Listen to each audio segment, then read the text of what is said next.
केही समय अघि मैले फिलिपिन्सकी सिस्टर वेनियलाको गवाई पढेकी थिएँ। यो मेरो लागि अत्यन्तै उपयोगी भयो। यसको शीर्षक इमानदारी तरिकाले बोल्न समस्या हुँदा भन्ने थियो। म पढ्छु है त। हुन्छ। मैले सन् 2017मा सर्वशक्तिमान परमेश्वरको आखिरी दिनहरूको कामलाई स्वीकार गरेँ। दाजुभाइ दिदीबहिनीहरूसँग संगति गर्दाको मेरो समय सामान्यतया सुखद नै हुन्थे, किनभने मैले सधैँ यसबाट थप सत्यता र केही कुरा प्राप्त गर्ने गर्थेँ। सुरुमा हामी सबै च्याटमा कुरा गर्थ्यौँ, अर्थात् हामी टाइप गरेर कुराकानी गर्ने गर्थ्यौँ। त्यसकारण म कुनै पनि कुरा लुकाउँदिन थिएँ र म परमेश्वरका वचनहरू सम्बन्धी मेरो बुझाइमा कुरा गर्न इच्छुक हुन्थेँ। अगुवाहरूले मसँग राम्रो बुझाइ छ भनेर भन्थे अनि दाजुभाइ दिदीबहिनीहरूले मलाई आदर गर्थे। तिनीहरूले मेरो संगति सुन्न मन पर्ने र मैले अंग्रेजी राम्ररी बोल्छु भन्थे। तिनीहरूको प्रशंसा सुन्दा म अत्यन्तै हर्षित हुन्थेँ र मैले राम्ररी काम गरिरहेकी छु भन्ने लाग्थ्यो। त्यसपछि एकजना सिस्टरले भेलामा हामी भोइस कलबाट बोलौँ भनेर भनिन् अनि मेरा समस्याहरू देखा पर्न थाले। एक दिन दिउँसोको भेलामा हामीले परमेश्वरका वचनहरू पढिसकेपछि एक दुईजना सिस्टरहरूले त्यस अनुच्छेदको बारेमा आफ्नो बुझाइ बताए, तर म नर्भस थिएँ र मैले तिनीहरूको संगति सुनेकै थिइनँ। यसभन्दा पहिले सधैँ लेखेरै कुरा हुन्थ्यो, त्यसकारण भोइसबाट संगति गर्ने मलाई बानी परेकै थिएन। भोइसबाट संगति गर्नु मेरो कमजोर पक्ष थियो। जब लेखेर कुरा गरिन्थ्यो तब मैले मेरा शब्दहरू चयन गरेर राम्रो बनाउन सक्थेँ, तर लाइभ च्याटमा बोल्दा मसँग तयारी गर्ने पर्याप्त समय हुँदैन थियो।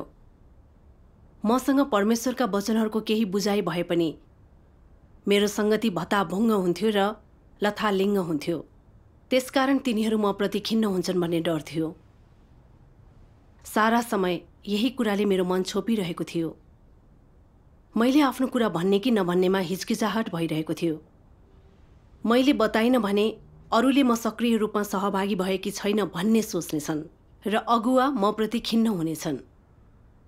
तर मैले बताएँ भने त्यो अचानक हुने थियो र म राम्ररी बोलिन भने दाजुभाइ दिदीबहिनीहरूले मलाई नीच नजरले हेर्नेछन्। यसले तिनीहरूसँगको मेरो राम्रो छविलाई बर्बाद गर्नेछ। यी विचारहरूले मलाई यति नर्भस बनायो कि मैले केही बोल्नै सकिनँ। म साह्रै नै लज्जित भएँ, किनभने विशेष गरी मलाई विश्वासमा ल्याउने सिस्टरहरू त्यही भेलामै थिए। मैले सोचेँ तिनीहरू खिन्न भएको हुनुपर्छ, किनभने लेखेर कुराकानी गर्दा मैले असल बुझाइ प्रस्तुत गर्थेँ र म सक्रिय भएर बोल्थेँ। तर त्यो बेला मैले एक शब्द पनि नबोली त्यत्तिकै बसिरहेँ। एकजना अगुवा मध्येका फ्लोरासीले मलाई भनिन्, सिस्टर वेनियला, तपाईँ केही कुरा बताउन चाहनुहुन्छ?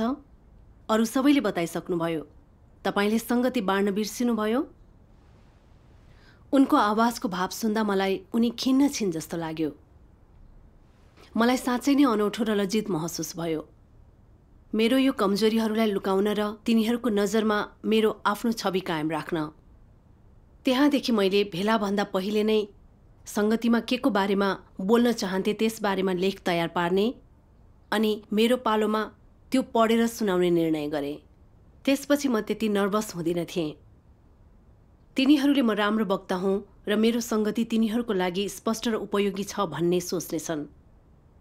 मलाई यो राम्रो विचार हो भन्ने लाग्यो। एक दिन साँझ चीनका एक दुईजना सिस्टरहरूले हाम्रो भेलाको आयोजना गरे। हामी सबैले सजिलोको लागि हाम्रो कुराकानी प्रस्तुत गर्न अंग्रेजी प्रयोग गर्यौं। स्थानीय दाजुभाइ दिदीबहिनीहरू लजाएका थिए, किनभने तिनीहरूको अंग्रेजी राम्रो थिएन। तर तिनीहरूले परमेश्वरका वचनहरू सम्बन्धी आफ्नो बुझाइको बारेमा संगति गर्न सके। मेरो पालो आउँदाखेरि म अत्यन्तै एकाग्र थिएँ र आत्मविश्वासले भरिएको जस्तो सुनिएकी थिएँ, किनभने मैले सबै कुरा अगाडि नै लेखिसकेकी थिएँ। संगति बाँड्ने अन्तिम म नै थिएँ।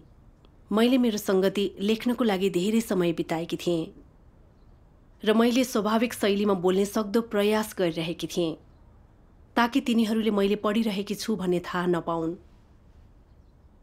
त्यसपछि सबैले मेरो संगतिको तारिफ गरे र यो तिनीहरूको लागि उपयोगी रह्यो भनी भने अनि मेरो अंग्रेजी राम्रो रहेछ भनेर बताए। तिनीहरूले गरेको प्रशंसा सुन्दा म मनमा नै खुसी थिएँ। र मैले तिनीहरूको सम्मान पाएकी छु भन्ने लाग्यो। त्यसपछि दाजुभाइ दिदीबहिनीहरूले जब जब तिनीहरूलाई मेरो संगति राम्रो लाग्थ्यो र म वरदान प्राप्त छु भनेर भन्थे, मैले अनुभव गरेको आनन्द लुकाउन सक्दिनथेँ। त्यसपछि मलाई समूह अगुवाको रूपमा छनौट गरियो। अरूले मलाई के सोच्छन् भन्ने बारेमा मैले अझै बढी ध्यान केन्द्रित गरेँ। तर केही समयपछि अरूहरूले मेरो त्यसरी प्रशंसा गर्दा मलाई ग्लानि, अलिक असहज महसुस हुन थाल्यो। मैले जे गरिरहेकी थिएँ त्यो गलत हो। मैले तिनीहरूलाई मेरो वास्तविकता देखाइरहेकी छैन भन्ने मलाई थाहा थियो। मलाई यो सही छ भन्ने लागेन, तर पनि मैले त्यसै गरिरहेँ। भेलाहरूमा मैले साँचो रूपमा अरूहरूको संगति सुनिरहेकी हुँदिनथेँ। मैले तिनीहरूलाई आफ्नो हृदयले अलिकति पनि सुनिरहेकी हुँदिनथेँ, तर म आफ्नै बुझाइलाई लेख बनाउनमा व्यस्त हुन्थेँ। परिणामस्वरूप तिनीहरूको संगति साँचो रूपमा सुन्ने मसँग कुनै उपाय नै थिएन। मेरो लागि भेलाहरूमा बसेको केही पनि अर्थ हुँदैनथ्यो। म आफ्नो अहमलाई सन्तुष्ट पार्न र मेरो प्रतिष्ठालाई जोगाउन सधैँ राम्रो सुनिने कुराहरू लेख्नमा मात्र केन्द्रित हुन्थेँ। यसले गर्दा मैले ती संगतिहरूबाट धेरै कुरा पाउन सकिनँ। म परिवर्तन भएर अझै स्वतन्त्रतापूर्वक संगति गर्न चाहन्थेँ। तर मलाई त्यो कदम चाल्नलाई एकदम डर लाग्यो। यदि मैले अग्रिम रूपमै यी कुराहरू लेख्ने गरेको अरूले थाहा पाए भने तिनीहरूले मलाई नीच नजरले हेर्छन् र म अत्यन्तै कपटी, मैले झुट बोलिरहेकी र छल गरिरहेकी छु भन्न सक्छन् भन्ने डर लागेको थियो। मैले धेरै पटक त्यसो गर्न छोड्न चाहना राखेकी थिएँ, किनभने यसले मलाई फाइदा दिएको थिएन र यसले मलाई असहज स्थितिमा पार्थ्यो। तर त्यो चिन्ताको बोझले मेरो छवि र अरूको आदर पाउने इच्छालाई जितेको थिएन। मलाई मेरो इज्जत र प्रतिष्ठाको एकदम चिन्ता थियो। तर त्यसो गर्दा हरेक पटक मलाई ठूलो ग्लानि हुन्थ्यो। मैले यो मेरो बुझाइलाई अझै स्पष्ट र सठिक रूपमा बताउनको लागि गरिरहेकी छु, त्यसरी अरूले मैले भनेको कुरालाई अझै राम्ररी बुझ्न सक्छन् भनेर आफैलाई विश्वस्त दिलाउने समेत प्रयास गरेँ। मैले आफैलाई यो ठिक छ भनेर भनिरहेँ, तर मेरो असहजता र ग्लानिले गर्दा मलाई बारम्बार सताइरह्यो। मैले के सोचेँ भने यदि मैले मेरो आफ्नो अहमलाई त्यागेँ र सबैजनालाई सत्य बताएँ भने म त्यो बाटो उम्कन सक्छु। तर मेरो अङ्ग्रेजी त्यति राम्रो छैन भन्ने तिनीहरूले थाहा पाए भने तिनीहरू म माथि हाँस्छन् भन्ने लाग्यो। त्यसपछि मैले कसरी तिनीहरूको सामना गर्ने? मैले यो समस्याको बारेमा लामो समय सङ्घर्ष गरेँ र पनि मैले मेरो हृदय खोल्न सकिनँ। अरू के गर्ने भन्ने थाहा नभएपछि मैले मेरो भाषागत सिप बढाउने प्रयास गरेँ। मैले घरमा आफै संगति गरेको जस्तै गरेर अभ्यास गर्थेँ। आफ्नो कुरा रेकर्ड गरेर कस्तो सुनिन्छ भनी सुनेर हेर्थेँ। मलाई लागेको थियो त्यसरी मेरो बोल्ने सिपलाई सुधार गर्न सक्छु। त्यसपछि मैले मेरो संगतिलाई अग्रिम रूपमा लेख्नु पर्दैन, मैले सिधै बताउन सक्छु। त्यसपछि कसैलाई साँचो कुरा बताउनु पर्ने आवश्यकता हुँदैन। मैले राम्ररी संगति गर्न सकिरहेँ भने र मेरो अङ्ग्रेजी राम्रो सुनियो भने म प्रतिको तिनीहरूको आदर कायम रहन्छ। तर मैले जति धेरै अभ्यास गरे पनि हामी संगति भेलाहरूमा हुँदा मलाई जहिल्यै पनि नर्भस महसुस हुन्थ्यो। त्यसकारण सधैँ झैँ म मेरो संगति पढेर सुनाउँथेँ। म आफैप्रति खिन्न र नकारात्मक स्थितिमा अल्झिएकी थिएँ। यसले मेरो कर्तव्यमा पनि असर गरेको थियो। अन्ततः म समूह अगुवाको पदबाट पनि निष्कासित भएँ। एकपटक भेलामा एकजना सिस्टरले परमेश्वरका वचनहरूको यो खण्ड सुनाइन्। यदि अरूले तँलाई विश्वास गरून् भन्ने त चाहन्छस् भने सर्वप्रथम त इमान्दार हुनुपर्छ। इमान्दार व्यक्ति बन्न तैँले आफ्नो हृदय उदाङ्गो पार्नुपर्छ ताकि सबैले त्यसभित्र हेर्न सकुन्, तैँले के सोच्दैछस् भनी देख्न सकुन् अनि तेरो साँचो मुहारको झलक देख्न पाउन सकुन्। तैँले भेष बदलेर आफूलाई राम्रो प्रस्तुत गर्नु हुँदैन। त्यसपछि मात्र मानिसहरूले तँलाई भरोसा गर्नेछन् र तँलाई इमान्दार मान्नेछन्। यही नै इमान्दार हुनुको सबैभन्दा आधारभूत अभ्यास अनि पूर्व आवश्यकता हो। तैँले सधैँ नै बहाना बनाइरहेको हुन्छस्। पवित्रता, सच्चरित्रता, महानता र उच्च नैतिक गुणहरूको स्वाङ पारिरहेको छस्। तैँले मानिसहरूलाई तेरा भ्रष्टता, तेरा असफलताहरू हेर्न दिँदैनस्। तैँले मानिसहरू समक्ष झुटो प्रतिरूप प्रस्तुत गर्छस् ताकि तिनीहरूले त इमान्दार, महान, आत्मत्यागी, निष्पक्ष र निस्वार्थ छस् भनी विश्वास गरून्। यो छल हो। छलको प्रयोग नगर र ढोङ गर्दै आफूलाई प्रस्तुत नगर। बरु अन्य व्यक्तिहरूले हेर्नको लागि आफूलाई र आफ्नो हृदयलाई उदाङ्गो पार। यदि तैँले आफ्नो हृदयलाई उदाङ्गो पार्न सक्छस् भने र आफ्ना सकारात्मक र नकारात्मक दुवै खालका सोचहरू र योजनाहरू उदाङ्गो पार्न सक्छस् भने के त इमान्दार भएको हुँदैनस् र? यदि तैँले हृदय उदाङ्गो पार्न सक्छस् भने परमेश्वरले पनि तँलाई हेर्नुहुनेछ। परमेश्वरले भन्नुहुनेछ, तैँले अरूको अघि तेरो हृदय उदाङ्गो पारेको छस् त अवश्य मेरो अगाडि पनि इमान्दार छस्। यदि तैँले परमेश्वरको अगाडि मात्र आफूलाई उदाङ्गो पार्छस् र तिनीहरूको अघि त सधैँ महान र सच्चरित्रवान वा न्यायसङ्गत र निस्वार्थ भएको बहाना गर्छस् भने परमेश्वरले के सोच्नुहुनेछ र के भन्नुहुनेछ? उहाँले भन्नुहुनेछ, त साँच्चीकै छली होस्, त विशुद्ध रूपमा पाखण्डी नै होस् र स्वार्थी पनि होस्, अनि त इमान्दार व्यक्ति होइनस्। परमेश्वरले यसरी तँलाई दोषी ठहराउनुहुनेछ।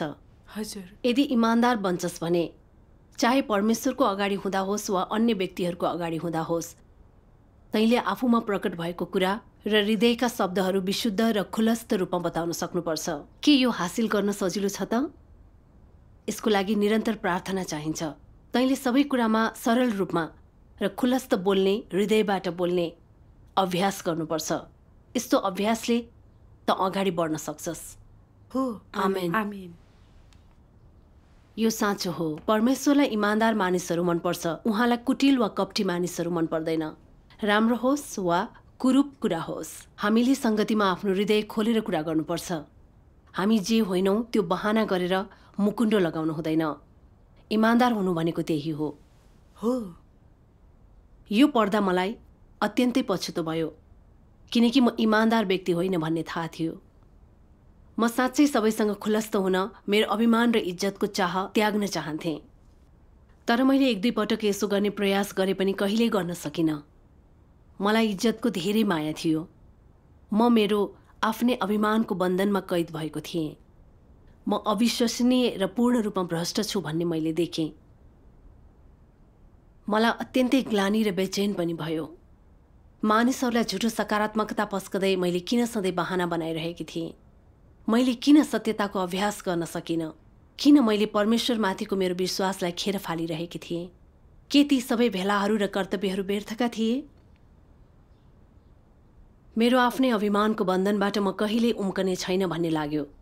आफूलाई सही स्थितिमा ल्याउन केही समय एक्लै बिताउन मन लाग्यो। त्यसपछि म भेलाहरूमा फर्केर यी कुराहरू गर्न छोड्न सक्थेँ। त्यसकारण समूहबाट निस्किएर मैले प्रयोग गर्ने एकाउन्ट प्रयोग गर्न छोडेँ, किनभने म एक्लै रहेर आफ्नो बारेमा मनन गर्न चाहन्थेँ। म केही समय साँच्चै व्याकुल र हताश भएकी थिएँ र एक्लो पनि भएकी थिएँ। मलाई आफैप्रति खिन्न लागेको थियो। मैले विश्वास गरेको 2 वर्ष भइसकेको थियो, तर मैले अझै पनि इमान्दार भएर मेरो अभिमानलाई त्याग्न सकेकी थिइनँ। म प्रतिको अरूको विचारमा म धेरै चासो राख्थेँ।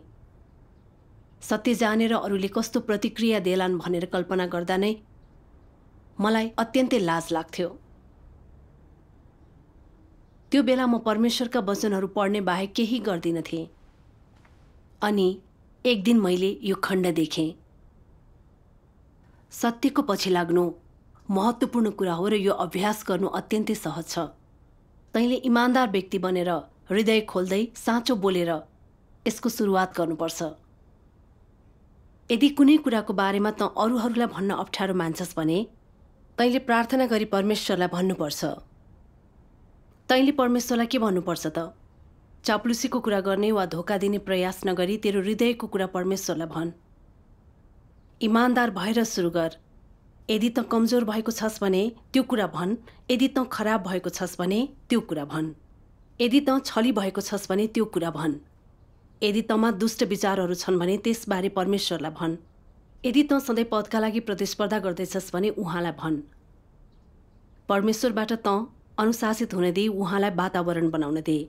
परमेश्वरलाई तेरा सबै कठिनाइहरूमा र तेरा सबै समस्याहरू समाधान गर्न तँलाई सहयोग गर्न दिए। तैँले आफ्नो हृदय खोल्नुपर्छ, त्यसलाई बन्द नगर। यदि तैँले गरिस् भने पनि उहाँले तँभित्र देख्न सक्नुहुन्छ। साँचो हो। यदि उहाँप्रति खुला भइस् भने सत्यता प्राप्त गर्न सक्छस्। त्यसो भए तैँले अब कुन बाटो रोज्नुपर्छ त? इमान्दार हुँदै सुरु गर र कुनै पनि हालतमा देखावटी नगर। हामीले वर्षौंदेखि इमान्दार हुने विषयमा सत्यहरू सङ्गति गर्दै आएका छौँ। तैपनि आज यहाँ धेरै मानिसहरू छन् जो उदासीन छन्, जो आफ्ना अभिप्राय, चाहना र उद्देश्यहरू अनुसार मात्र बोल्छन् र काम गर्छन्, र जसलाई कहिल्यै पश्चाताप गर्न मन लाग्दैन। के यो इमान्दार मानिसहरूको मनोवृत्ति हो त? होइन। परमेश्वरले मानिसलाई किन इमान्दार हुन आग्रह गर्नुहुन्छ? के तिनीहरूलाई नियन्त्रण गर्न सजिलो होस् भनेर हो? होइन। इमान्दार हुनु भनेको सामान्य हुनु, परमेश्वरद्वारा प्रेम गरिनु र सत्यता प्राप्त गर्नुको सुरुवात हो। यो मानवता र वास्तविक मानव स्वरूप हुनुको सबैभन्दा आधारभूत सङ्केत पनि हो। यसर्थ जो कहिल्यै इमान्दार भएको छैन वा जसले कहिल्यै इमान्दार हुने कुरा सोचेको छैन, ऊ सत्यता बुझ्न नसक्ने वा सत्यता प्राप्त गर्न नसक्ने व्यक्ति हो। यदि तँ मलाई विश्वास गर्दैनस् भने त आफै हेर वा आफै अनुभव गर। तैँले इमान्दार हुने अभ्यास गरिस् भने मात्र तेरो हृदय खुल्न सक्छ, र हृदय खुले पश्चात सत्यता तँभित्र पस्न सक्छ। यस प्रकारले तैँले सत्यतालाई बुझ्न र प्राप्त गर्न सक्छस्। यदि तेरो हृदय सधैँ बन्द छ र तँ कहिल्यै कसैसँग सत्य बोल्दैनस् र तँ सधैँ टार्ने र छकाउने खालको हुन्छस् भने तेरा सबै छलबाट के हासिल हुनेछ? तैँले अन्त्यमा आफैलाई नाश पार्नेछस् र तँ कुनै पनि सत्यता बुझ्न वा प्राप्त गर्न असक्षम हुनेछस्। आमेन। आमेन। यसले मलाई के देखायो भने सत्यता बुझ्नु अरू कुनै पनि कुराभन्दा महत्त्वपूर्ण छ। मेरो इज्जत र अभिमानभन्दा महत्त्वपूर्ण छ। सत्यता प्राप्तिको लागि म इमान्दार हुन थाल्नु पर्थ्यो। 1 भनेको 1, 2 भनेको 2। अबदेखि बहाना बनाउने वा धोका दिन छोड्नु पर्थ्यो। केही समयसम्म मैले बहाना गरिरहेकी थिएँ, अरूलाई धोका दिइरहेकी थिएँ। मैले आफूले बोल्न चाहेको कुरा लेख्थेँ ताकि तिनीहरूले मेरो बुझाइ राम्रो र अङ्ग्रेजी राम्रो बोल्छु भन्ने सोचुन् र तिनीहरूले मेरो तारिफ गरिरहन्। म ग्लानी र चिन्ताले भरिएकी थिएँ, तर दाजुभाइ दिदीबहिनीहरूको अघि बताउने साहस मसँग थिएन। तिनीहरूले मेरा अपर्याप्तताहरू देखेको र मलाई नीच नजरले हेरेको, म झुट बोल्ने व्यक्ति हुँ भनेको म चाहदिनथेँ। तिनीहरूलाई सत्य बताउनुभन्दा हाम्रो समूह छोड्न समेत मैले चाहना गरेकी थिएँ। म साँच्चै नै धूर्त थिएँ। मलाई थाहा भयो म त्यति धेरै डिप्रेसनमा पर्नु भनेको शैतानले मलाई गरेको हानि हो, र यसले पक्कै पनि मलाई मेरो जीवन प्रवेशबाट रोकिरहेको छ। यसले मलाई बर्बाद समेत गर्न सक्थ्यो। मेरो हृदयमा साँच्चै के थियो भनी बताउने साहस मसँग हुनु पर्थ्यो ताकि मैले इमान्दारिताको अभ्यास गर्न सकूँ। सत्य बताउन जति नै अनौठो लागे पनि म गलत कामबाट बाहिर निस्कनु पर्छ मलाई थाहा थियो।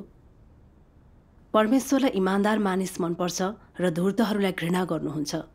अरू सामु झुटो बहाना बनाउँदै र सिधा कुरा नगरी मैले नाटक गरिरहेकी भए। म अन्धकारमा जिइरहेकी हुन्थेँ र मैले कहिले पवित्र आत्माको काम प्राप्त गर्ने थिइनँ। मैले सत्यता प्राप्त गर्ने थिइनँ। ठीक भन्नुभयो, अवश्य नै। म परमेश्वरप्रति खुलस्त हुनुपर्थ्यो ताकि उहाँले ममा भएको छललाई समाधान गर्न सक्नुहुन्थ्यो। मलाई सत्यताको अभ्यास र इमान्दार व्यक्ति बन्न अगुवाई गर्नुहोस् भनेर परमेश्वरलाई प्रार्थना गरेँ। परमेश्वर धन्यवाद। एकदम राम्रो। वास्तवमै हो। पछि मैले बल्ल हाम्रो अगुवा सिस्टर कोन्नीलाई मेरो कुरा खोलेर बताएँ। उनलाई मैले किन समूह त्यागेर एकाउन्ट बन्द गरेँ सोबारे बताएँ। मेरो कुरा सुनेपछि सिस्टर कोन्नीले भनिन्, म तपाईँलाई नीच नजरले हेर्दिनथेँ र तपाईँको इमान्दारितालाई साँच्चै कदर गर्छु। उनको त्यो कुरा सुन्दा म अविश्वसनीय रूपमा चिन्तामुक्त भएँ। इमान्दार बन्नु कति राम्रो कुरा हो त्यसलाई मैले साँचो अनुभव गरेँ। यो इमान्दारिताले मलाई मेरो सबै चिन्ताबाट मुक्त गर्यो र मेरा गलत दृष्टिकोणहरू सुधार गर्ने मौका दियो। परमेश्वर धन्यवाद। उनले मलाई यसो भन्दै केही सुझाव पनि दिइन्। मैले परमेश्वरका वचनहरू सम्बन्धी मेरो बुझाइ सङ्गति गर्दा मैले धारा प्रवाह रूपमा बोल्नु पर्दैन वा उच्च स्तरका सिद्धान्तहरू बताउनु पर्दैन। हृदयबाट निस्केको कुरा बताउनु इमान्दार हुनु नै पर्याप्त हुन्छ। त्यसले परमेश्वरलाई आनन्द दिन्छ। मैले उनको सुझाव स्वीकारे। म यसलाई अभ्यास गर्न तयार छु लाग्यो। पछि एकजना सिस्टरले मलाई परमेश्वरका वचनहरूको एउटा खण्ड पठाइन्। धेरै मानिसहरूसित सत्यको खोजी गर्नुको साटो तिनीहरूका आफ्नै ससाना एजेन्डाहरू हुन्छन्। तिनीहरूका लागि आफ्नै रुचि, इज्जत र मानिसहरूको नजरमा तिनीहरूले ओगटेको स्थान र प्रतिष्ठा नै धेरै महत्त्वपूर्ण हुन्छन्।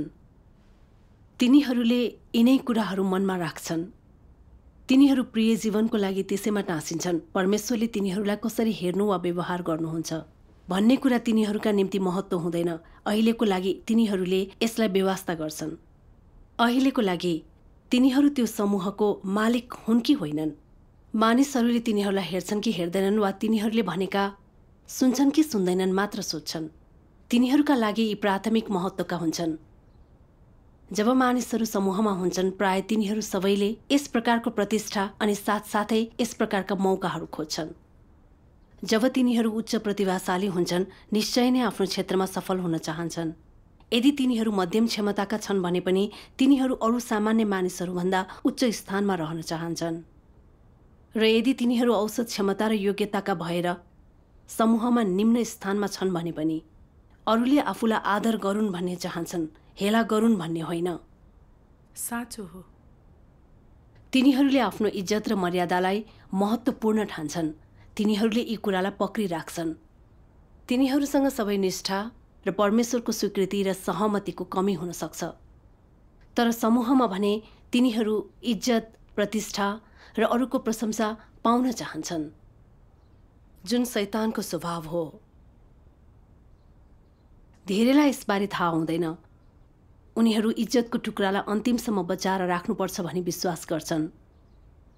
यी व्यर्थ र सतही कुराहरूलाई पूर्ण रूपमा त्याग्दा तिनीहरू सङ्कल्पित व्यक्ति बन्छन् भन्ने कुरा उनीहरूलाई थाहा हुँदैन। प्रतिष्ठालाई आफ्नो जीवन बनाउने मानिसहरूले आफ्नो जीवन गुमाउँछन्। तिनीहरूलाई कुन कुरा खतरामा छ भन्ने थाहा हुँदैन। त्यसैले जब तिनीहरूले कार्य गर्छन्, केही आफै भित्र रोकेर राख्छन्। तिनीहरू सधैँ आफ्नो भएको इज्जत र प्रतिष्ठा जोगाउने कोसिस गर्छन्। तिनीहरू यी कुराहरूलाई पहिलो स्थानमा राख्छन्। केवल आफ्नै उद्देश्य र प्रतिरक्षाको कुरा गर्छन्, जुन आफ्नै लागि मात्र हुन्छ। साँचो हो। तिनीहरू हर उज्जवल कुराको पछि दौडन्छन् र अरूलाई तिनीहरू त्यसको अंश थिए भनी देखाउँछन्। वास्तवमा तिनीहरूसँग त्यसको कुनै सरोकार हुँदैन। तर तिनीहरू कहिले पनि पछि पर्न चाहँदैनन्। तिनीहरू हेलामा पर्छु कि अरूले तिनीहरू केही पनि होइनन्, तिनीहरू असक्षम छन्, तिनीहरूसँग कुनै सिप छैन भन्लान् भनी डराउँछन्। के यो सबै तिनीहरूको शैतानी स्वभावद्वारा निर्देशित छैन र? जब तँ यी सबै कुरा छोड्न सक्छस्, तब तँ भित्री रूपमा धेरै ढुक्क र स्वतन्त्र हुनेछस्। तैँले इमान्दार हुने बाटोमा पाइला राखेको हुनेछस्। तर धेरैका लागि यो कुरा हासिल गर्न सजिलो हुँदैन। साँचो हो। तिनीहरू क्यामेराको अघि देखिन तछाड मछाड गर्छन्। तिनीहरूलाई आफ्नो अनुहार क्यामेरामा देखाउन मनपर्छ। जति धेरै कभरेज त्यति राम्रो हुन्छ। तिनीहरू पर्याप्त कभरेज प्राप्त नहोला कि भनेर डराउँछन् र यो प्राप्त गर्ने मौकाका लागि कुनै पनि मूल्य चुकाउँछन्। अनि के यो सबै तिनीहरूको शैतानी स्वभावद्वारा निर्देशित हुँदैन र? हुन्छ। यी तिनीहरूका शैतानी स्वभावहरू हुन्। त्यसरी कभरेज पाउँछस्, त्यसपछि के? मानिसहरूले तँलाई ठुलो सोध्छन्, अनि के हुन्छ? तिनीहरूले तँलाई आदर्श बनाउँछन्, अनि के हुन्छ? के यी मध्ये कुनै कुराले तँसित सत्य छ भन्ने प्रमाणित गर्छ? यी मध्ये कुनै पनि कुराको मूल्य हुँदैन। जब तँ यी कुराहरूलाई जित्न सक्छस्, जब तँ ती प्रति उदासीन हुन्छस् र अबदेखि ती कुराहरूलाई महत्त्वपूर्ण मान्न छोड्छस्, जब इज्जत, घमण्ड, प्रतिष्ठा, अरू मानिसहरूले तँलाई के सोच्लान् भन्ने कुराले अब उपरान्त तेरा विचार र व्यवहार नियन्त्रण गर्न छोड्छन् र यी कुराहरूले आफ्नो कर्तव्य कसरी निर्वाह गर्छस् भन्ने कुनै प्रश्न उठ्दैन, तब तैँले आफ्नो कर्तव्य अझ प्रभावकारी र शुद्ध तरिकाले पूरा गर्नेछस्। आमीन। आमीन। यस खण्डमा परमेश्वरले कसरी मानिसहरूले आफ्नो जीवनभन्दा इज्जत र हैसियतलाई बहुमूल्य ठान्छन् र कुनै कुराको सामना गर्दा परमेश्वरको इच्छामा नभई आफ्नै प्रतिष्ठा, अभिमान र पदको बारेमा विचार गर्छन् भन्ने कुरा खुलासा गर्नुभएको छ। हो हामीले बहाना गरेको र आफ्नो प्रतिष्ठालाई पहिलो प्राथमिकता दिएको वा मानिसहरूमाझ आफ्नो हैसियत खोजेको परमेश्वर चाहनुहुन्न। त्यो उहाँको अनुमोदन प्राप्त गर्न सहयोग गर्ने कुरा होइन र यसले हाम्रो स्वभाव परिवर्तन गर्न वा मुक्ति पाउन सहयोग गर्न सक्दैन। हो अवश्य नै। नाम र हैसियत भनेका शैतानले हामीलाई बाँध्न प्रयोग गर्ने बन्धन हुन् र यी कुराहरूको पछि लाग्दा यसले हामीलाई झन्झन अभिमानी र धूर्त बनाउँछ। त्यसरी हामी परमेश्वरको अगुवाई गुमाउँछौँ र अन्तिममा उहाँको मुक्ति पनि गुमाउँछौँ। हो परमेश्वरलाई धूर्त मानिसहरू मन पर्दैन र उहाँको अनुमोदन वा अरूको आदर प्राप्त गर्न मानिसहरूले चलाखी गरेको उहाँ चाहनुहुन्न। हामीले प्रतिष्ठा र हैसियतलाई त्यागेको, सत्यताको पछि लागेको र इमान्दार मानिस बनेको उहाँ चाहनुहुन्छ। परमेश्वरको अघि होस् वा अरूको अघि होस्, हामी छली वा कपटी हुनु हुँदैन। बारम्बार मैले आफ्नो मन खोलेर अरूलाई मेरा समस्याहरू बताउन सकेकी थिइनँ, किनभने म मेरो इज्जत र अभिमानप्रति अत्यन्तै चिन्तित थिएँ। आफ्नै शैतानी स्वभावको दरिलो पकडमा परेर मैले सत्यताको अभ्यास गर्न सकिनँ। इज्जत र हैसियत सम्बन्धी मेरो इच्छा अत्यन्तै दरिलो थियो। पछि ती सिस्टरले परमेश्वरका वचनहरूको थप खण्डहरू पठाइन्, जुन मेरो लागि विशेष रूपमा उपयोगी भयो। यी ससाना कृपाहरू वा प्रदर्शन गर्ने कार्य वा भ्रमद्वारा मानिसहरूलाई धोका दिने माध्यमहरू बाहिरबाट हेर्दा यी लागू गर्ने व्यक्तिलाई धेरै फाइदा र सन्तुष्टि दिने देखिए पनि अहिले जब तँ यसलाई हेर्छस् तब के यो बाटो लिनु राम्रो हो भनेर भन्न सक्छस्? के यो सत्यताको पछि लाग्ने बाटो हो? के यो कसैको लागि पनि मुक्ति ल्याउन सक्ने मार्ग हो? स्पष्ट छ, होइन। यी विधि र युक्तिहरू जतिसुकै राम्ररी बनाइएको भए पनि तिनले परमेश्वरलाई मूर्ख बनाउन सक्दैनन् र अन्त्यमा यी सबैलाई परमेश्वरले निन्दा गर्नुहुन्छ र घृणा गर्नुहुन्छ। हो किनकि त्यस्ता व्यवहारहरूको पछाडि व्यक्तिगत महत्वाकांक्षा र आफैलाई उहाँको विरुद्धमा राख्ने आचरण र इच्छाको सार लुकेको हुन्छ। भित्री रूपमा परमेश्वरले त्यस्तो व्यक्तिलाई आफ्नो कर्तव्य पूरा गर्ने व्यक्तिको रूपमा होइन, बरु दुष्कर्मीको रूपमा पहिचान गर्नुहुन्छ। दुष्कर्मीहरूसँग व्यवहार गर्ने क्रममा उहाँको निष्कर्ष के हुन्छ? हे अधर्म काम गर्नेहरू हो, मबाट दूर हो। जब परमेश्वरले मबाट दूर हो भन्नुभयो, उहाँले मानिसहरूलाई शैतान बस्ने ठाउँमा पठाइरहनु भएको थियो। उहाँले तिनीहरूलाई चाहनुहुन्न थियो। तिनीहरूलाई नचाहनु भएको अर्थ उहाँले मुक्ति दिनुहुने छैन। यदि त परमेश्वरको बगाल मध्येका र उहाँका अनुयायीहरूमध्ये एक होइनस् भने त उहाँले मुक्ति दिनुहुनेहरूमध्येको एक हुँदैनस्। यस्तो व्यक्तिलाई यसरी नै परिभाषित गरिएको छ। आमेन। आमेन आमेन। परमेश्वरका वचनहरूबाट मैले मानिसहरूको हृदयमा ठाउँ लिन कतिपय मानिसहरू ढोङ्गी र झुटो बन्छन् भन्ने देखेँ। तिनीहरूले अरूको सम्मान प्राप्त गर्छन् र आफ्ना महत्वाकांक्षा पूरा गर्छन्, तर तिनीहरूले अन्त्यमा के पाउँछन्? तिनीहरूले एकछिनलाई मानिसहरूलाई मूर्ख तुल्याउन सक्छन्, तर परमेश्वरलाई सक्दैनन्। परमेश्वरले हाम्रो मन र मस्तिष्कको कुरा देख्नुहुन्छ र अन्त्यमा तिनीहरूले उहाँको मुक्ति पाउने मौका गुमाउँछन् र कहिल्यै पनि सत्यता वा परमेश्वरको अनुमोदन प्राप्त गर्न सक्दैनन्। परमेश्वरका वचनहरू स्पष्ट छन्। सत्यताको पछि नलाग्ने र आफ्नै धारणाहरू बोकेर हिँड्ने अरूको हृदयमा ठाउँ लिनेहरूलाई उहाँले घृणा गर्नुहुन्छ।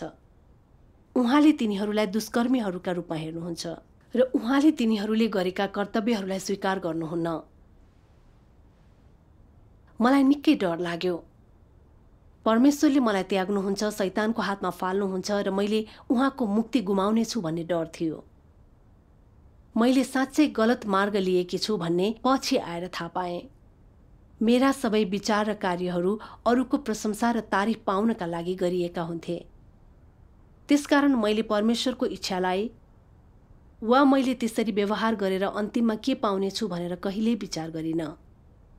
मैले कतिपय मानिसहरूको हृदय जिते पनि मैले कहिल्यै सत्यता प्राप्त गर्ने थिइनँ, किनभने म परमेश्वर विरुद्धको त्यो मार्गमा थिएँ। यदि मैले त्यो मार्गलाई जारी राखेकी भए अन्तिममा म बर्बाद हुन्थेँ।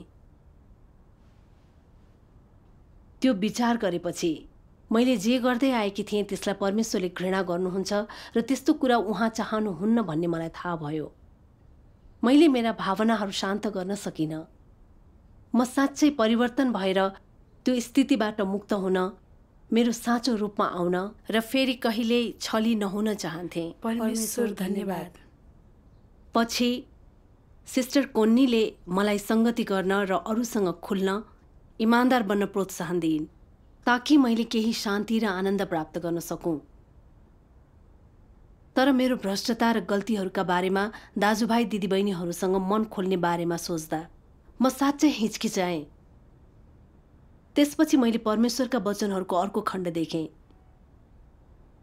समस्या जे भए पनि उत्पन्न समस्याको समाधान गर्न तैँले सत्यताको खोजी गर्नुपर्छ अनि कहिल्यै आफूलाई बाहिरी आवरणले ढाक्ने वा झुटो अनुहार धारण गर्न सक्दैनस्। तेरा दोषहरू, कमीहरू, तेरा गल्तीहरू, तेरो भ्रष्ट स्वभाव, ती सबैको बारेमा कुरा खोलेर संगति गर। ती कुरालाई लुकाएर नराख। आफैलाई कसरी खुलस्त बनाउनुपर्छ सो सिक्नु नै सत्यतामा प्रवेश गर्ने पहिलो कदम हो र सबैभन्दा कठिन बाधा हो। आमेन। तैँले यसमाथि विजय पाएपछि सत्यतामा प्रवेश गर्नु सजिलो हुन्छ। यो कदम उठाउनुले के कुराको संकेत गर्छ? यसको अर्थ तैँले आफ्नो हृदय खोल्दैछस् र तेरा राम्रा वा नराम्रा, सकारात्मक वा नकारात्मक सबै खालका कुराहरू देखाउँदैछस्। अरू मानिसहरू र परमेश्वरले देख्ने गरी तैँले आफैलाई उदाङ्गो पार्दैछस्। परमेश्वरबाट केही लुकाएको छैनस्, केही गोप्य र कुनै कुरालाई ढाकेर राखेको छैनस्। छल र चालबाजीबाट मुक्त छस् र यस्तै गरी अरू मानिसहरूसँग खुला र इमान्दार हुँदैछस्। यस प्रकारले अभ्यास गरेमा तँ ज्योतिमा जिउँछस्। परमेश्वरले तँलाई छानबिन गर्नुहुनेछ र तँ सिद्धान्त र पारदर्शितामा काम गर्छस् भन्ने अरूले देख्नेछन्। तैँले आफ्नै प्रतिष्ठा, आत्मसम्मान र हैसियतका लागि कुनै कुरा लुकाउने, कुनै हेरफेर गर्ने वा कुनै पनि चलाखीको प्रयोग गर्ने गर्नु पर्दैन र तैँले गरेका गल्तीहरूमा पनि यही कुरा लागू हुन्छ। त्यस्तो व्यर्थको कार्य अनावश्यक छ। यदि तैँले त्यसो गर्दैनस् भने तँ सहज र अथक रूपमा अनि पूर्ण रूपमा ज्योतिमा रहेर जिउनेछस्। त्यस्ता मानिसहरूले मात्रै परमेश्वरको स्याबासी पाउन सक्छन्। त्यसपछि तैँले आफ्ना विचारहरूलाई कसरी विश्लेषण गर्ने सो कुरा सिक्नुपर्छ। तैँले जे जस्ता कुराहरू गलत गरिरहे पनि परमेश्वरले तेरो जे जस्ता बानी बेहोरा मन पराउनुहुन्न, तैँले तिनलाई तुरुन्तै उल्ट्याएर सुधार गर्न सक्नुपर्छ। तिनलाई सुधार गर्नुको उद्देश्य के हो त? यसो गर्नु भनेको सत्यतालाई स्वीकार गरेर लागू गर्नु, तँभित्र भएका शैतानका कुराहरूलाई इन्कार गरेर त्यसलाई सत्यताले प्रतिस्थापन गर्नु हो। पहिले तैँले सबै कुरा तेरो कुटिल र छली प्रकृति अनुसार गर्थिस्। तँलाई आफूले नढाँटिकन त कुनै काम पूरा गर्नै सक्दिन भन्ने लाग्थ्यो। अहिले तैँले सत्यता बुझेको छस् र शैतानको काम गर्ने तौर तरिकाहरूलाई घृणा गर्छस्। तँ अब त्यसरी काम गर्दैनस्, त इमान्दारिता, शुद्धता र आज्ञा पालनको साथ काम गर्छस्। यदि तँ कुनै कुरा लुकाउँदैनस्, बाहिरी खोल ओढ्दैनस्, बहाना गर्दैनस्, झुटो रूप देखाउँदैनस् भने, यदि तँ दाजुभाइ दिदीबहिनीहरूको सामु आफैलाई उदाङ्गो पार्छस्, तेरा भित्री विचारहरूलाई लुकाउँदैनस् तर अरूलाई तेरो निष्कपट आचरण देखाउँछस् भने, सत्यले बिस्तारै तँमा जरा गाड्नेछ, यो फुल्नेछ र फल्नेछ र यसले अलिअलि गर्दै परिणाम दिनेछ।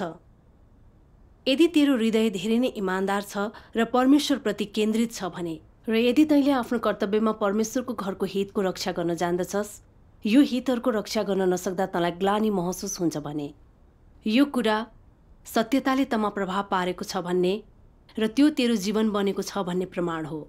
आमेन। आमेन। आमेन। मैले परमेश्वरका वचनहरूले साँच्चै मानिसहरूलाई परिवर्तन गर्छ भन्ने देखेँ। अवश्य।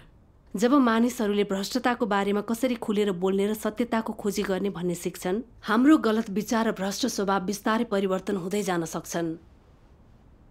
परमेश्वरले मेरो गलत सोचाइको खुलासा गर्नुभयो र नाम र हैसियत सम्बन्धी मेरो गलत खोजीलाई प्रकट गर्नुभयो। त्यसपछि अभ्यासको सही मार्ग पत्ता लगाउन उहाँका वचनहरूद्वारा मलाई अगुवाई गर्नुभयो। मैले अरूसँग मन खोल्न, मेरो नाम र इज्जतको बारेमा विचार गर्न छोड्न, कपटी, छली र धूर्त बन्न छोड्नको लागि मैले पहिलो कदम लिनु पर्थ्यो। मैले परमेश्वरका वचनहरूको अभ्यास गर्दै ती वचनहरूलाई म भित्र अगुवाई गर्न दिनु पर्थ्यो। त्यो आइतबार बिहान म सधैँझै नियमित भेलामा सहभागी भएँ र म सच्चा भएर सबैजनासँग आफ्नो बुझाइ खुलेर बताउनु पर्छ भनेर मैले आफैलाई भने। मैले प्रार्थना गरेँ, प्रिय परमेश्वर, यसपटक म सत्यताको अभ्यास गर्न चाहन्छु। शैतानका बन्धनहरूबाट मुक्त हुन र मेरो ढोंगीपन र छललाई प्रकट गर्न चाहन्छु। तिनीहरूले मलाई नीच नजरले हेरे पनि म त्यसको वास्ता गर्ने छैन। म तपाईलाई सन्तुष्ट पार्न इमान्दार व्यक्ति बन्न चाहन्छु। बिन्ती छ मलाई सहयोग गर्नुहोस् ताकि म खुलेर कुरा गर्न र इमान्दार बन्न सकूँ। प्रार्थना गरेपछि म आफैमा अलिक ढुक्क भएँ। हाम्रो भेलामा मैले साँच्चै परमेश्वरका वचनहरूको बारेमा सोचेँ अनि गम्भीर रूपमा अरूले आफ्नो अनुभव र बुझाइको बारेमा दिएको संगति सुने। मैले त्यो समय आफ्नो संगति लेख्न खर्च गरिरहेकी थिइनँ र अरू सबैलाई कस्तो संगति मनपर्छ भन्ने बारेमा विचार गरिनँ। मैले त्यसो गर्दा अरूहरूको संगतिहरूबाट नयाँ उज्यालो अन्तर्दृष्टि प्राप्त गरेँ। मेरो पालो आएपछि मैले मेरो संगति कति राम्रो वा धारा प्रवाह छ भन्ने बारेमा विचार गरिनँ र म नर्भस भए पनि यसले मलाई संगति जारी राख्नबाट रोकेन। त्यसपछि मैले मलाई साँचो रूपमा प्रभाव पारेका परमेश्वरका वचनहरूको एउटा खण्डको बारेमा कुरा गरेँ। इमानदारिता भनेको तेरो आफ्नो हृदय परमेश्वरलाई सुम्पनु, सबै कुरामा परमेश्वरसँग सच्चा हुनु, सबै कुरामा उहाँसँग खुलस्त हुनु, तथ्यहरू कहिले नलुकाउनु वा आफूभन्दा सानो वा ठुलोलाई कहिले धोका नदिनु र कृपा पाउनलाई परमेश्वरको चाप्लुसी नगर्नु हो। छोटकरीमा भन्ने हो भने इमान्दार हुनु भनेको आफ्ना कार्य र बोलीहरूमा विशुद्ध हुनु हो र परमेश्वर वा मानिस कसैलाई पनि धोका नदिनु हो। यदि तँसँग तैँले बाँड्न नचाहने गोप्य कुराहरू छन् भने, यदि तँ उज्यालो बाटो खोज्नको लागि आफ्ना गोप्य कुराहरू, आफ्ना अप्ठ्याराहरूलाई अन्य व्यक्तिहरू समक्ष ल्याउन अत्यन्तै अनिच्छुक छस् भने, म भन्छु तँ सजिलैसँग मुक्ति नपाउने व्यक्ति होस् र सजिलैसँग अँध्यारोबाट बाहिर उज्यालोमा आउन नसक्ने व्यक्ति होस्। परमेश्वरका वचनहरूको यो खण्डलाई मैले मेरो आफ्नै अनुभवसँग जोडेँ र अन्त्यमा मेरो प्राणलाई उदाङ्गो पारेर मेरो सबैभन्दा साँचो रूप तिनीहरू सबैको निम्ति प्रकट गरे। तिनीहरूले मेरो बारेमा के भन्छन् मलाई कति नै चिन्ता थिएन। मैले तिनीहरूलाई भने, यतिका समय मैले ठूलो बहाना गर्दै आएकी थिएँ, अंग्रेजी फरर बोलेको बहाना गरिरहेकी थिएँ। साँचो कुरा त के हो भने मैले मेरो सबै संगति अग्रिम रूपमा लेख्ने गर्थेँ र मेरो बोलाइ स्वाभाविक सुनियोस् र मलाई राम्रो ठानियोस् भनेर रेकर्ड गर्दै अभ्यास समेत गर्थेँ। यो तपाईहरूको प्रशंसा पाउन र मलाई उच्च नजरले हेरियोस् भनेर थियो। मैले सबैलाई छल्दै आइरहेकी थिएँ। मेरो हृदयलाई उदाङ्गो पारेपछि तिनीहरूले मलाई नीच नजरले हेर्छन् ठानेकी थिएँ। तर तिनीहरूले मलाई भने, तपाईले नराम्रो संगति गर्छु भनेर चिन्ता नगर्नु, हामी सबै लगभग उस्तै त छौं। परमेश्वर हामी सच्चा भएको चाहनुहुन्छ, कुरा सिंगार्ने र अव्यावहारिक बनेको होइन। हो त। यदि मैले हृदयबाट संगति गरिन र यो शाब्दिक धर्म सिद्धान्त मात्रै थियो भने त्यसको फाइदा के हुन्थ्यो र? हो। यो कुराले मेरो मन साह्रै छोयो। तिनीहरूले मलाई नीच नजरले हेरेनन् र तिनीहरूमध्ये कतिले मेरो अवस्था के थियो बुझ्न सक्छौ भनी भने, मेरो अनुभवले तिनीहरूलाई सहयोग गर्यो भनी भने। मेरो लागि यो मनोहर आश्चर्य थियो। हो। मेरो भ्रष्टताको बारेमा सबैसँग खुलस्त कुरा गरिसकेपछि मेरो छातीबाट गडिएको काँडा निकालिएको जस्तो अनुभव भयो। म बल्ल स्वतन्त्र भएँ र मेरो शैतानी स्वभावको बन्धनबाट मुक्त हुन सकेँ। शैतानले मलाई सत्यताको अभ्यास गर्नबाट रोक्न अभिमान र प्रतिष्ठाको प्रयोग गर्यो। तर जब परमेश्वरका वचनहरूबाट आफूलाई बुझेँ, इमान्दार व्यक्ति बन्न र खुलस्त कुराको अभ्यास गरेँ, मलाई परमेश्वरको एक कदम नजिक पुगे जस्तो भान भयो। अनि यसले म र मेरा दाजुभाइ दिदीबहिनीहरू बीचका बाधाहरू हटायो। मैले लामो समयदेखि आफ्नो अभिमानलाई त्याग्न वा सत्यता बताउन सकेकी थिइनँ, किनभने म परमेश्वरको इच्छाप्रति नभई मेरो इज्जतप्रति अत्यन्तै चिन्तित थिएँ। धेरै लामो समयदेखि मैले आफ्नो अभिमानलाई सन्तुष्ट पार्न र अरूको प्रशंसामा रमाउन छदम रूप धारण गर्ने निर्णय गरेँ। तर त्यो परमेश्वरको चाहना थिएन। वास्तवमा मैले परमेश्वरलाई चोट पुर्याइरहेकी थिएँ, तर म परिवर्तन हुने प्रतीक्षा गर्दै उहाँ सधैँ क्षमाशील र धैर्य रहनुभयो। उहाँको अथाह प्रेमको लागि म कृतज्ञ छु। परमेश्वर धन्यवाद। यो अनुभवले मलाई सत्यताको खोजी गर्नुको महत्त्व सिकायो। शैतानी स्वभावका बन्धनहरूबाट मुक्त हुने एउटै मात्र तरिका भनेको इमानदार बनेर सत्यताको अभ्यास गर्नु हो। साँचो खुसी र शान्ति प्राप्त गर्ने एउटै तरिका भनेको सत्यताको छनौट गर्नु हो। म अत्यन्तै कुटिल, ढोङ्गी थिएँ, तर अहिले सत्यताको अभ्यास गरी इमानदार बन्ने निर्णय गरेकी छु। मेरो लागि सबैभन्दा महत्त्वपूर्ण कुरा यही हो। एकदम राम्रो। मेरो चाहना भनेको परमेश्वरले अगुवाई गरिरहनुहोस् ताकि सत्यतालाई अभ्यास गर्न सकौं। परमेश्वरलाई धन्यवाद। सर्वशक्तिमान परमेश्वरलाई धन्यवाद। सिस्टरबाट व्यवहारिक अनुभव प्राप्त भयो। हो।